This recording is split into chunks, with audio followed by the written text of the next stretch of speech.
So Donal's going to talk to us about designing for 5-year-olds and 75-year-olds. Thank you. Thank you. Thanks very much. Okay, so let's try and imagine, or let's estimate what the average age in this room is. I would say 28, 29. Let's also think about the rest of the world, from the very young to the very old, and that's what I'm going to talk about.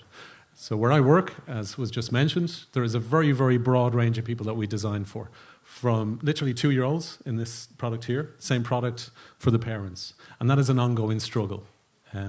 We struggle with it, and sometimes we're successful, and sometimes we're not. We didn't design this, but it's very, very unfair that I could use a remote control when I was 5, and my son can't, and he's 5, and my father can't, and he's not 5.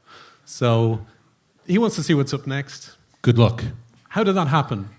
Still on blogs, people are going and saying, cool UI. Less and less, people are posting this crap. So this is from an Irish blog, and someone posted, which is awesome, if I designed that, I'd be fired, which is fantastic. What is that? Okay, yes, so in Ireland, I just prepared this 2 days ago. In Ireland, we're in a baby boom now. It is the highest birth rate in Europe. Yeah, but also, we also have a problem. We have a lot of new digital natives, or just digital kids coming on stream. At the same time, in 2015, look at what's happening. Aging population going insane. We're all well, not actually going insane, but we're going in the direction of America. It's going to be the grey pound. That's all you're going to hear about. In product design, there's a lot of commonalities, and in UX as well. So it's icons, it's big buttons, it's big signals. That was free with a magazine for my son, and this is a product that's for the elderly. These are my in-house user testers, 2 of them. They're incredible, and it's an amazing window of opportunity for honesty. I know you mightn't design for these kids, but test with them. Not with my kids now, for a fee. Particularly Superman. And for the other extreme, test with the elderly as well, because they have another user testing Tourette's, as is quite famous with Mrs. Brown. And good luck to Bank of Ireland getting some feedback from these people in their recent announcements. You cannot say, go to our website, and then, not test with those people. This is a really interesting point. That's a powerful lobby group, and so is this. What country had a huge fatality rate for children on the roads? It was a lobby group that changed the design of their whole transport system. Holland. In 1971, my wife is Dutch, 1971, 500 children were mowed down on the roads. That was redesigned because of that lobby group, and look at the elderly, look at the young people, look at 6 people all connected on a main road. It is possible. So this is basically between simplicity and complexity. That's your entry point. That's your splash page. That is not fair, speaking of someone who got trapped in a lift when they were 4. And then when you get in there, good luck, you're on your own.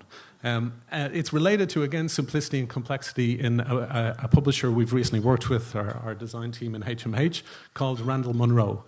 If you know his book, What If?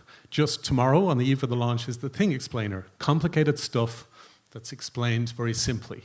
So in this case, at a glance, you know what it is. But it's explained with the vocabulary of 1,000 words. Sounds like a lot? That's the vocabulary of a 3 to 4-year-old. It's hugely enjoyable to go through.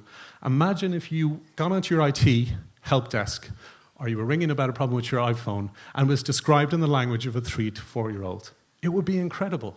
It's simplicity, and it's also very fun, and it's very, very engaging.